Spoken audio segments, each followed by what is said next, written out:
les réformes constitutionnelles, en venant ensuite par les réformes institutionnelles et ensuite les réformes électorales, je ne peux que comprendre. C'est une logique bien claire, limpide pour tout le monde. Sauf que si on suit cette logique-là, la question électorale, la date du 20 décembre intervient avant la question des réformes. Si on s'en tient à l'énumération telle que vous venez de le dire. Non.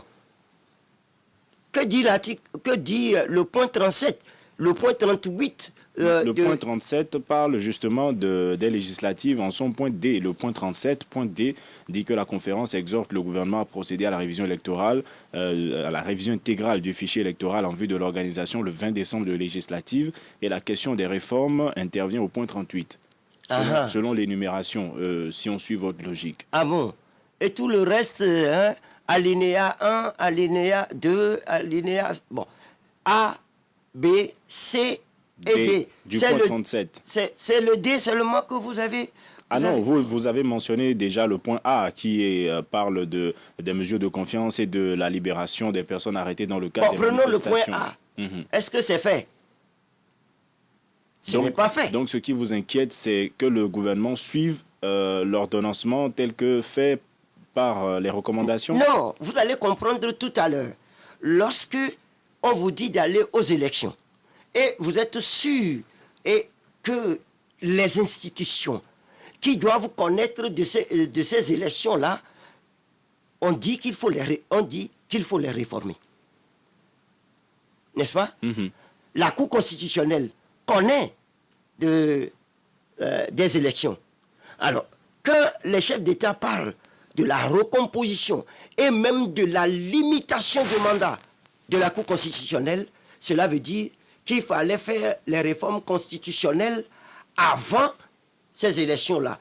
Quelle Cour constitutionnelle va permettre des élections 20 décembre indiquées par les chefs d'État? Alors que visiblement les autorités vont à des élections avec les institutions en place actuellement, c'est l'impression que vous avez? Est-ce que c'est ce qui est prescrit par les chefs d'État? Pour vous, est-ce que vous êtes persuadé que les autorités veulent aller à ces élections avec les institutions actuelles? Mais c'est ce qu'ils ont toujours prôné, non? Est-ce que c'est nouveau? Il n'y a rien de nouveau venant de la part du pouvoir en place. Rien du tout. Donc, ils sont dans leur logique, malgré tout ce que les chefs d'État, les recommandations des chefs d'État, mais ils sont dans leur logique. À qui revient la responsabilité de ramener les choses sur le droit chemin si vous estimez qu'elles n'y sont pas encore? Mais, au fait, les recommandations disent qu'il est institué un comité de suivi. Et ce comité de suivi ne s'est pas encore réuni. Ce comité de suivi va se réunir bientôt. Donc, laissons le comité de suivi ou bien le gouvernement veut mettre la charrue devant les bœufs. Alors, est-ce que le comité de suivi va venir après ou bien avant? Les recommandations de la CEDEAO disent au point 38, c'est-à-dire alinéa au petit point D, qu'il faut revoir la CENI. Alors, est-ce qu'on a revu la CENI? Non. Est-ce que ce qui se fait actuellement à la CENI, c'est inclusif? Non. Donc, je ne sais pas pourquoi le pouvoir se précipite. Et nous, ça nous fait vraiment marrer. Ça nous prouve que ce pouvoir a toujours fait du faux. En début de semaine, dans le cadre de cette émission, certains auditeurs ont suggéré que la coalition envoie ses représentants pour occuper les sièges à eux laissés par la CENI afin que le travail se fasse. Qu'est-ce que vous en pensez? Vous savez, je veux demander aux Togolais de faire attention à ce qu'ils disent.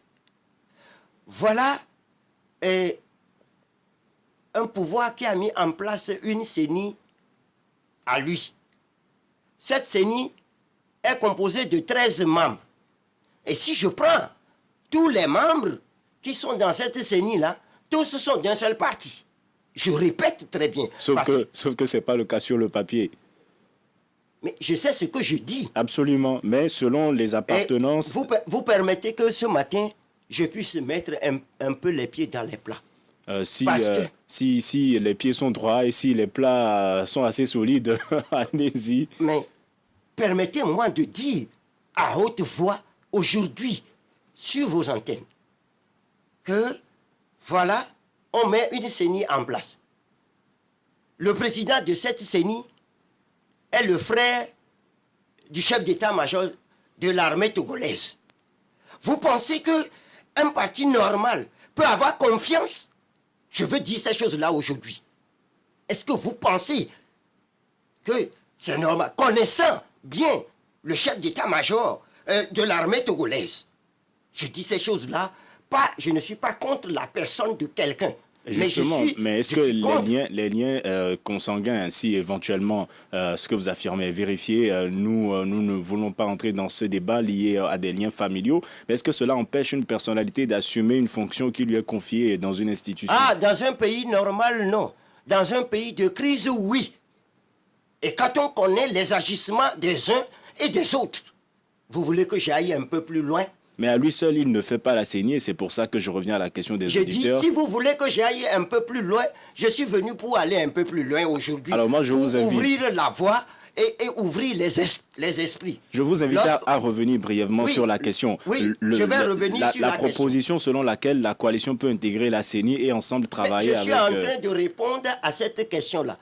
Lorsque vous voyez partout, vous avez des informations. Et ces informations-là, nous continuons par les vérifier un à un. Lorsque vous avez des informations que la CENI, la soi-disant CENI, qui est là aujourd'hui, on dit qu'il y a des gens qui ont eu des largesses, je vais être poli sur vos antennes, ils ont eu des largesses hein, à mettre la main quelque part quand ils étaient en fonction dans des banques. Et que ça les a conduits... bon. Pour vous, ça les empêche, les antécédents empêchent les gens de bien faire leur travail à la CENI? Mais la CENI, elle est là pour proclamer, pour organiser et proclamer des résultats justes. Alors, lorsque je sais que par le passé, tu as fait quelque chose qui n'est pas bien, c'est-à-dire tu n'as pas été honnête. Cela voudrait-il dire qu'il faut faire une enquête de moralité sur les membres de la CENI? Assurément. En 2015, vous y étiez. Est-ce que cette enquête avait été faite? Mais vous avez vu en 2015 ce qui s'est passé. Donc ça veut dire que c'est parce que les membres de la CENI en 2015 ne faisaient pas preuve de probité que les résultats ont été ce qu'ils ont été? Je peux adroitement aujourd'hui affirmer qu'il y en avait beaucoup qui n'avaient pas de probité morale. Vous compris, parce que vous y étiez aussi? Non. Vous le savez, je suis sur votre antenne et je parle en intelligible voix. Tout le monde sait, je ne suis pas un saint. Mais il y a des choses que je ne ferai jamais contre mon pays. Et presque tout le monde peut se souvenir de ce qui s'était passé je ne veux pas revenir à ça. Cette année-là, absolument. Mais aujourd'hui, est-ce que cela veut dire que vous, à la coalition, vous souhaiteriez qu'une enquête soit menée autour de la personnalité de ceux qui doivent faire partie de la CENI, vérifier s'ils sont frères ou sœurs ou pères ou mères de tel ou tel? Ce dont il s'agit aujourd'hui, en respectant la loi, on dit que la CENI doit être paritaire. Ce qui veut dire que nous devons être 50-50. Et pour nous, au niveau de la coalition aujourd'hui, la recomposition de la CENI suppose les 17 membres, il faut 8 pour le pouvoir, ils vont choisir ceux qu'ils veulent, 8 pour l'opposition, l'opposition choisit ceux qu'ils veulent également. Et maintenant, le 17e membre, nous pouvons nous entendre là-dessus. Parce que, qu'est-ce qui se passe naguère? Vous avez à l'Assemblée nationale une majorité mécanique. Et on dit 50-50. 5 pour la majorité parlementaire, 5 pour l'opposition, 3 venant de la société civile, 3 venant de l'opposition extra-parlementaire. De l'opposition extra-parlementaire et 1 de l'administration. Ce qui est un déséquilibre déjà. Le 1 qui vient de l'administration, qui le choisit?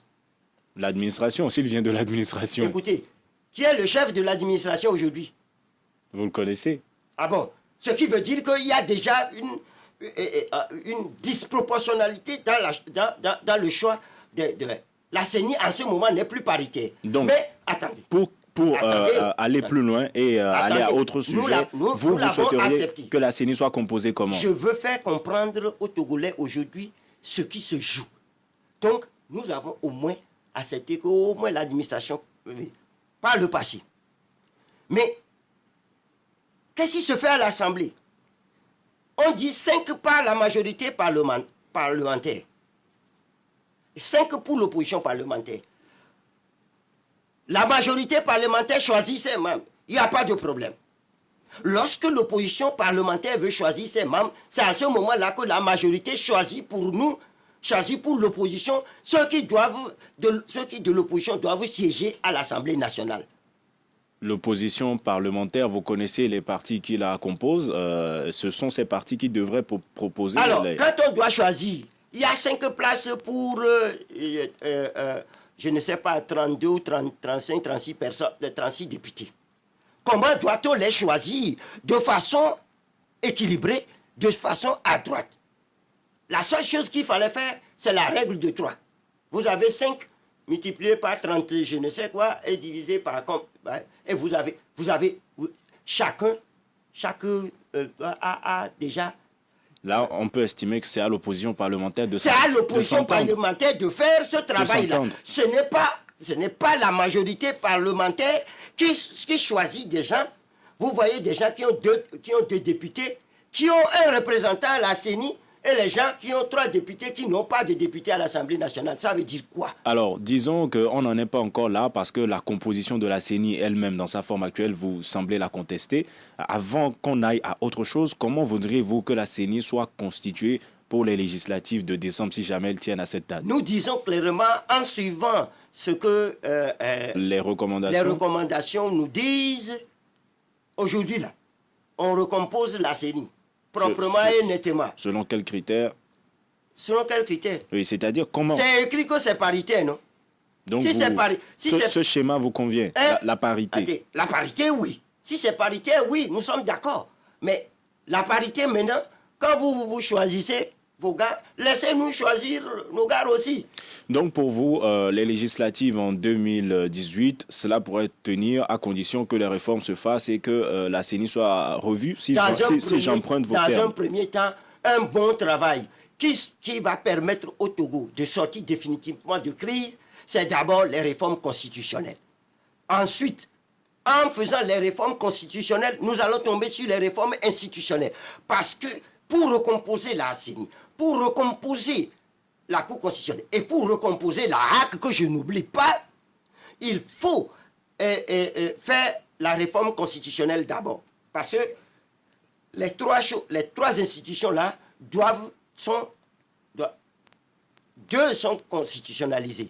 La Cour constitutionnelle et la HAC. La CENI n'est pas constitutionnalisée. Donc, et c'est ce que les recommandations disent. Puisque, en parlant de la CENI, ils ont mis ça sous les réformes constitutionnelles.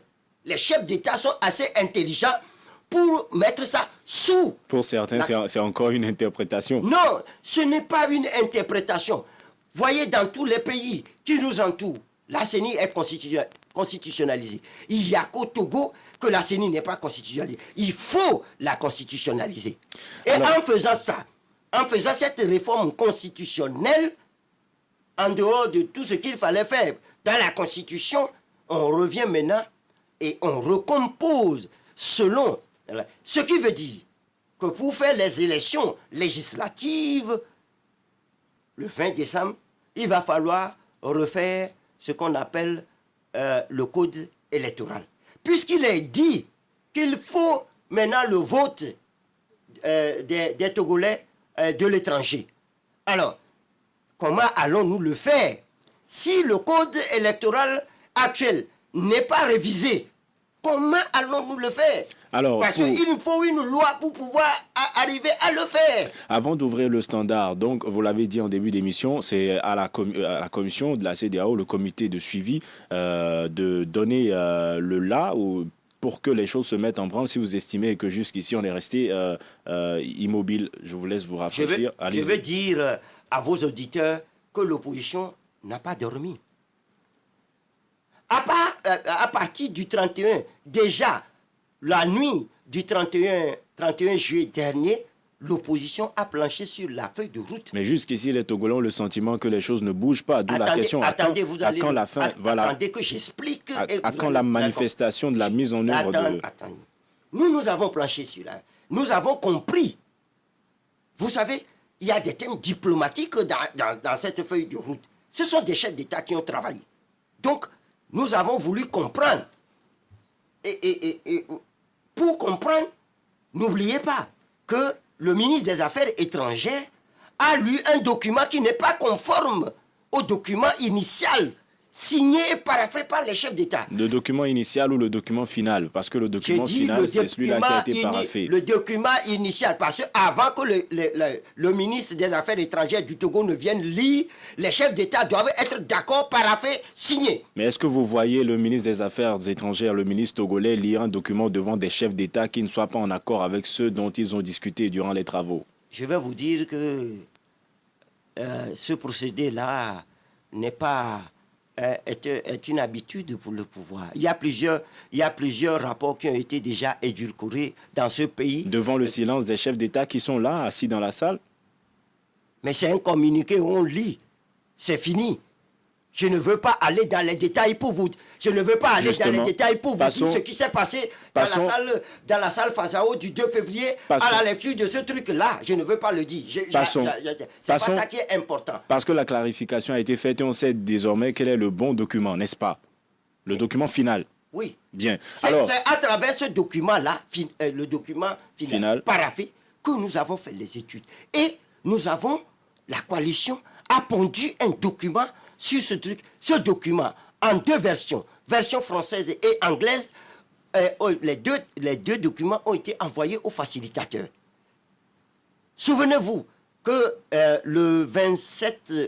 mercredi 27, la commission de la CEDEAO est revenue. Nous avons travaillé avec cette commission et le document, nous l'avons remis à la commission de la CEDEAO. Souvenez-vous, M. Kassibrou était arrivé ici avec le général Francis Béhanzin.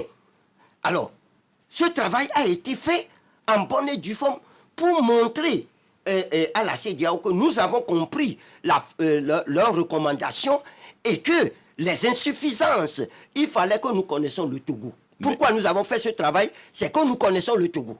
Nous savons que les gens vont faire une interprétation alambiquée de ces recommandations. Nous avons dit, mettez-nous noir sur blanc ce que ça veut dire. Et certains pensent justement que c'est parce que les acteurs politiques, pour la plupart, sont de mauvaise foi, notamment Nour Mohamed, qui dit que le problème n'est pas l'interprétation des textes, mais c'est une question de volonté des acteurs. De notre côté, nous sommes de très bonne foi. Parce que depuis que ce dialogue a commencé, c'est la coalition seule qui respecte les recommandations de la CEDEAO. Avant d'ouvrir le standard, à quand la mise en œuvre de ces recommandations? Quand est-ce que les citoyens peuvent s'attendre à la fin des interprétations et au début effectif de la mise en œuvre des recommandations? Tout ce que je peux dire, c'est que le comité de suivi sera dans nos murs à la fin de ce mois. Et pour ne pas donner une date. Et ce sera un début. Vous pensez qu'à partir de là, les choses pourraient évoluer? Je crois que la CEDEAO a un devoir de clarification au peuple togolais. Et c'est ce travail-là que nous sommes en train de faire en bonne et due forme.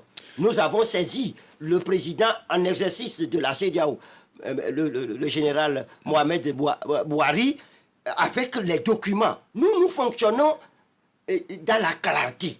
Nous fonctionnons dans la clarté. Il faut que le peuple togolais le sache.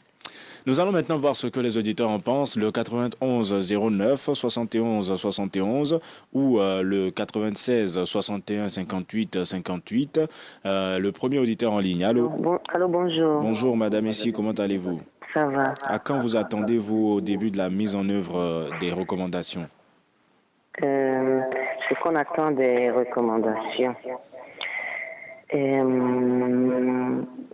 Pas grand-chose.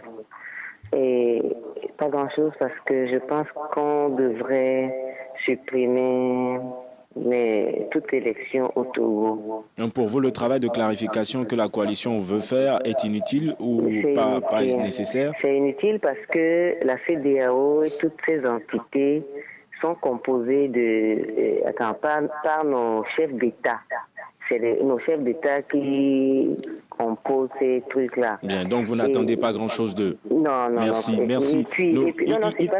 Allez-y, il va falloir être très bref. Nous n'avons plus beaucoup de temps. Et même tout ce qui se passe au Togo, là, la charte de l'impérialisme qu'on nous repasse sur WhatsApp en ce moment. Là, vous remontez encore trop loin. Merci, Madame Essi. Pardonnez-nous, nous sommes dans l'obligation de vous interrompre. Comme je l'ai dit, nous n'avons pas beaucoup de temps. Madame Essi n'espère pas grand-chose des recommandations de la CEDEAO. Sur la page Facebook de Nana FM, Agbeve Atioto écrit que le texte est clair comme de l'eau de roche. La CEDEAO situera toutes les responsabilités. Seuls les gens de mauvaise foi ne veulent rien comprendre. Est-ce que pour vous, ces recommandations sont claires comme de l'eau de roche? Vous allez y répondre le temps de prendre cet autre auditeur en ligne. Allô? Bonjour, on vous appelle comment? Monsieur Ali. Ali. Oui. Vous voulez bien baisser le volume de votre radio, s'il vous plaît? Ah, d'accord. Alors. Ali, vous nous appelez d'où? Allez-y, nous vous écoutons et baissez encore un peu le volume. Ah, d'accord. Je pense que monsieur Pedro Amouzou est trop chrisiologue. Trop. La feuille de route, tout le monde l'a comprise. On a demandé de réformer la Cour constitutionnelle. La Cour constitutionnelle et la CENI rentrent dans la préparation des élections. Et on a demandé de recomposer la Cour constitutionnelle. On n'a même pas parlé de la CENI. Et dans leur chose, comme la C14 maintenant nous parle de la recomposition complète de la CENI. Vous dites que les... Ali. Mieux le français plus que les autres. Oui, Ali. Oui. Vous dites que la CEDEAO n'a même pas parlé de la CENI? Non, ça dit sa recomposition, quoi. Oui, elle n'a pas parlé de sa recomposition. Alors, elle a parlé de la recomposition de la Cour constitutionnelle. Alors, qu'est-ce que la CEDEAO a dit au sujet de la CENI? Elle a parlé du renforcement de la CENI.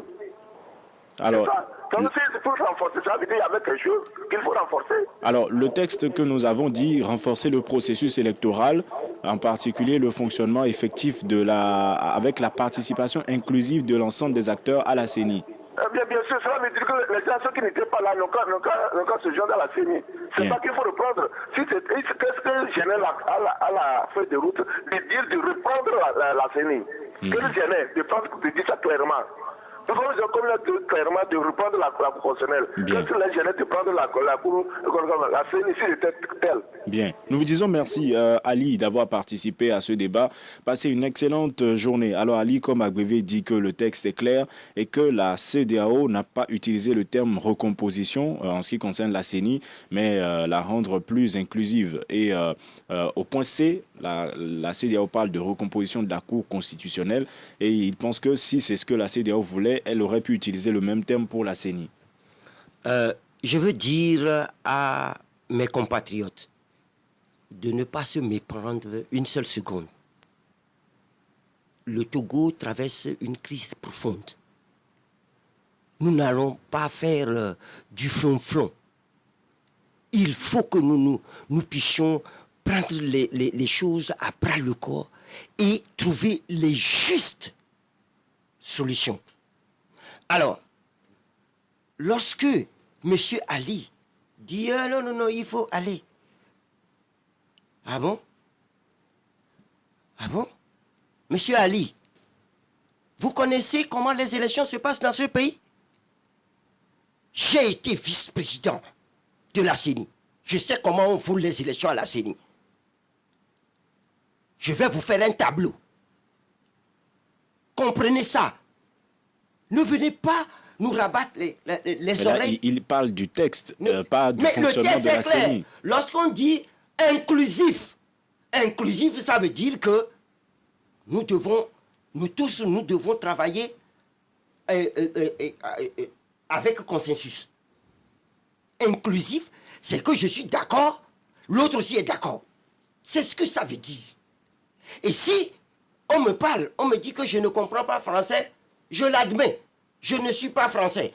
mais je suis politique. Alors. Et je fais de la politique et je comprends les thèmes politiques.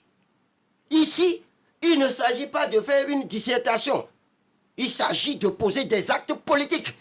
Et je veux dire à M. Ali, eh bien, ce n'est pas sa tasse. Mais moi, c'est ma tasse de thé. Alors. Donc, il faut que tous les Togolais comprennent.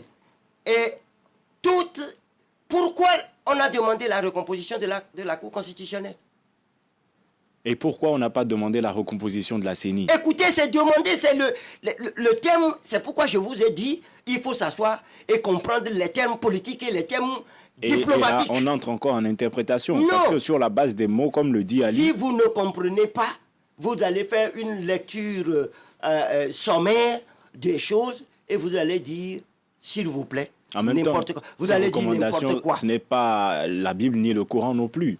Ben, c'est pour ça que nous demandons, mais voici les observations que nous faisons sur vos recommandations. Venez éclairer le peuple togolais. Nous avons tort de demander à la CEDEAO d'éclairer le peuple togolais. Et pourtant, vous dites que le texte est clair aussi. J'ai dit. Vous dites que les recommandations sont claires, telles que certains auditeurs l'ont dit. Moi, aussi. politique qui prend un test, je vous ai dit tout à l'heure, nous avons fait une étude de ce truc-là. Nous avons sorti les points qui sont acceptables pour le peuple togolais. Donc, et ce sont les les zones points claires qui ne peuvent et les pas zones être d'ombre. acceptés par le peuple togolais. Et Bien nous avons entendu. informé ceux qui nous ont envoyé ces recommandations. Voilà qui est clair. Un autre auditeur en ligne. Allô? Auditeur en ligne, allô? Ah oui, bonjour. Bonjour, monsieur. On vous appelle comment? C'est Roger Bagou. Vous voulez bien baisser le volume de votre radio? Je saisis mal votre nom. C'est Bagou. Bagou. Oui. Vous nous appelez d'où? J'appelle de Tocoin. Baissez encore le volume de votre radio, ce n'est toujours pas bon. Allez-y, nous vous écoutons. Voilà. Et je voudrais dire une chose. Et dans les recommandations de la CEDEAO, il y a une date qui est donnée. C'est la date d'échéance. Et je crois que ce qui est normal, c'est de travailler pour respecter cette date-là. Quand on est là à traîner, à chercher la date du début, on connaît déjà la date d'échéance et le travail du politique sera de tout faire pour être à jour jusqu'à cette date. Alors tout faire pour que cette date tienne, c'est faire quoi? Commencer les travaux le 1er décembre pour espérer avoir les élections le 20 décembre. Oui, pour vous, Bagou. Monsieur Bagou, est-ce que vous m'écoutez? Oui, Pour vous, à partir d'aujourd'hui, que faut-il faire pour pouvoir tenir la date du 20 décembre? Voilà. Et les politiques, les partis politiques qui ne sont pas à la CENI, rejoignent la CENI pour que le travail se fasse. La CEDEAO sait que cette date-là peut être tenue. C'est pour ça que la CEDEAO l'a fixée. Donc, quand M. Amouzou explique que la CENI, dans son fonctionnement tel que constitué, ne permet pas de proclamer des résultats justes, cela ne vous émeut pas? Non, ça ne m'émeut pas. Parce que qu'est-ce qu'on appelle les résultats justes? Bien. Nous vous disons merci. En travaillant ensemble, qu'on va aboutir à des résultats justes.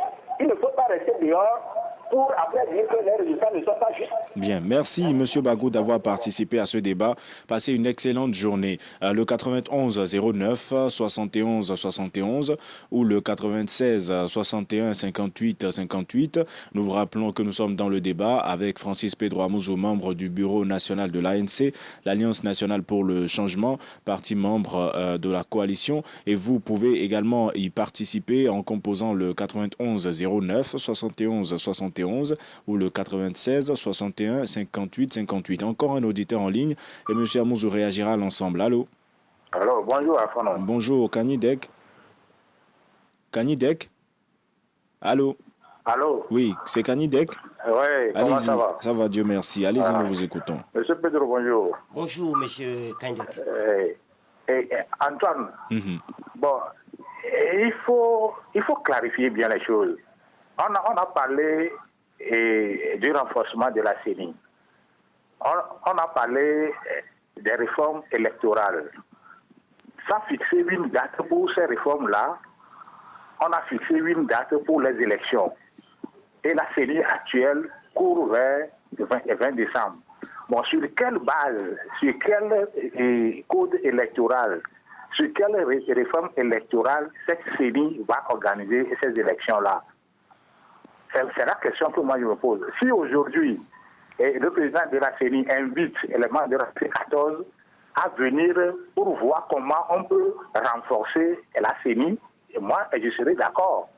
Normalement, le président de la CENI doit interpeller le gouvernement à opérer vite les réformes électorales pour courir vers la date du 20 décembre. Et c'est pourquoi moi, j'ai toujours incriminé la CEDEAO, que c'est la CEDEAO qui est responsable de cette crise-là depuis 2005.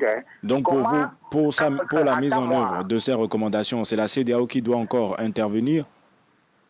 Ce n'est pas elle qui est venue fixer la date du 20 décembre, alors que notre constitution a pris des dispositions bien adéquates. Bien. Merci Kani Dek d'avoir participé à ce débat.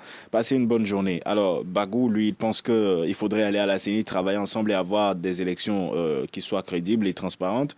Kani Dek, lui, il pense qu'on devrait vous inviter à renforcer la CENI ensemble. Il serait d'accord. Que pensez-vous de ces deux points de vue? Je voudrais dire à mon concitoyen Bagou qu'il a dit qu'il faut que nous allons là-bas et travailler ensemble. Nous étions là-bas, nous avons travaillé ensemble avec Deschamps. Mais ils se sont choisis, ils sont cachés dans une salle pour proclamer des résultats que nous n'avons pas. On va recommencer les mêmes choses, M. Bagou. Ou bien vous voulez qu'on recommence par voler les élections. Maintenant, il dit non, la CEDEAO pense qu'on peut tenir les élections le 20 décembre. Mais la CEDEAO nous avait dit de faire les élections le 28 novembre. Est-ce qu'on l'a tenu? Monsieur Bagou, est-ce qu'on l'a tenu? C'est une date indicative. Et tous les chefs d'État que nous avons vus nous ont dit que c'est une date indicative. Alors, si vous étiez invité à renforcer la CENI, est-ce que vous y rendriez? C'est la suggestion de Kani Dek. Je suis très heureux que M. Kani Dek ait pu poser ces questions. C'est tout ce que je suis en train de dire ici depuis, pour que les Togolais comprennent.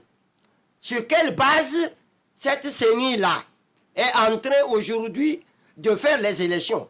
Est-ce qu'il ne serait pas bon pour que la CENI invite le gouvernement à faire les réformes constitutionnelles, les réformes institutionnelles et les réformes électorales avant les élections? Pourquoi veut-on mettre la charrue devant les bœufs?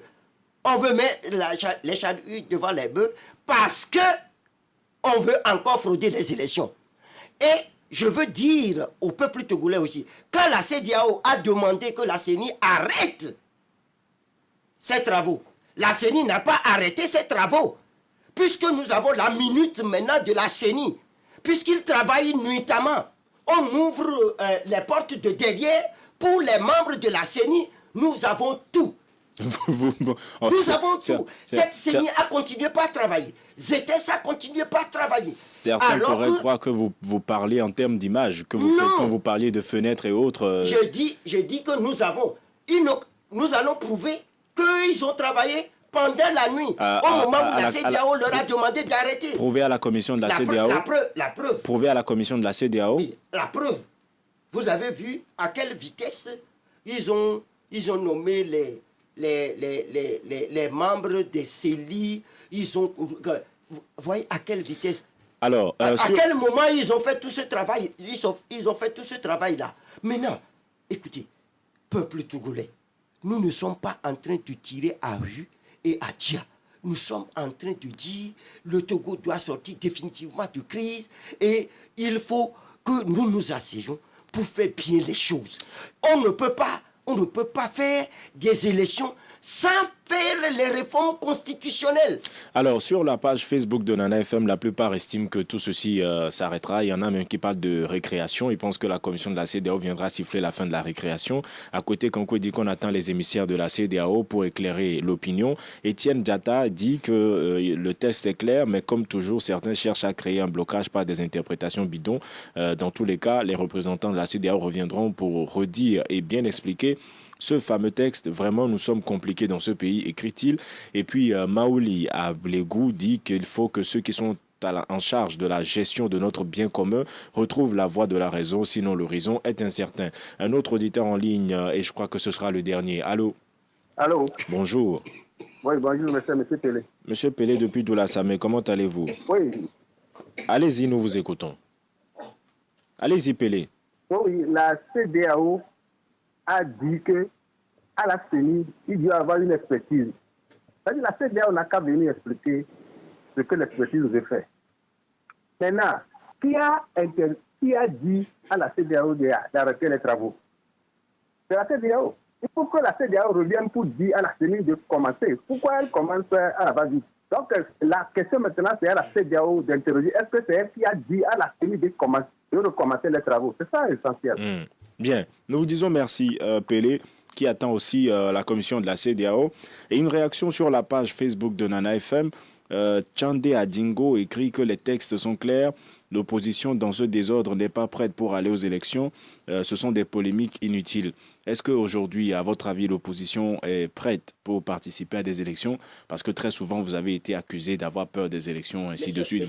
Vous-même, vous connaissez ces arguments. Monsieur Afan, quand des Togolais parlent de cette manière-là, moi, je ris souvent. Je vais leur donner schématiquement. Si nous avons peur, excusez-moi. Vous pouvez vous rafraîchir la gorge, il n'y a pas de souci. Si nous avons peur des élections ou pas, en 1994, l'opposition avait peur des élections? S'il vous plaît. Revenons. En 1998, l'opposition avait peur des élections. Qui a gagné les élections? Mais revenons un peu. Toutes les élections. Je veux prendre seulement les élections de 2007. L'opposition avait quoi? L'opposition avait 1 200 000. Le pouvoir avait combien? À peine 900 000 voix.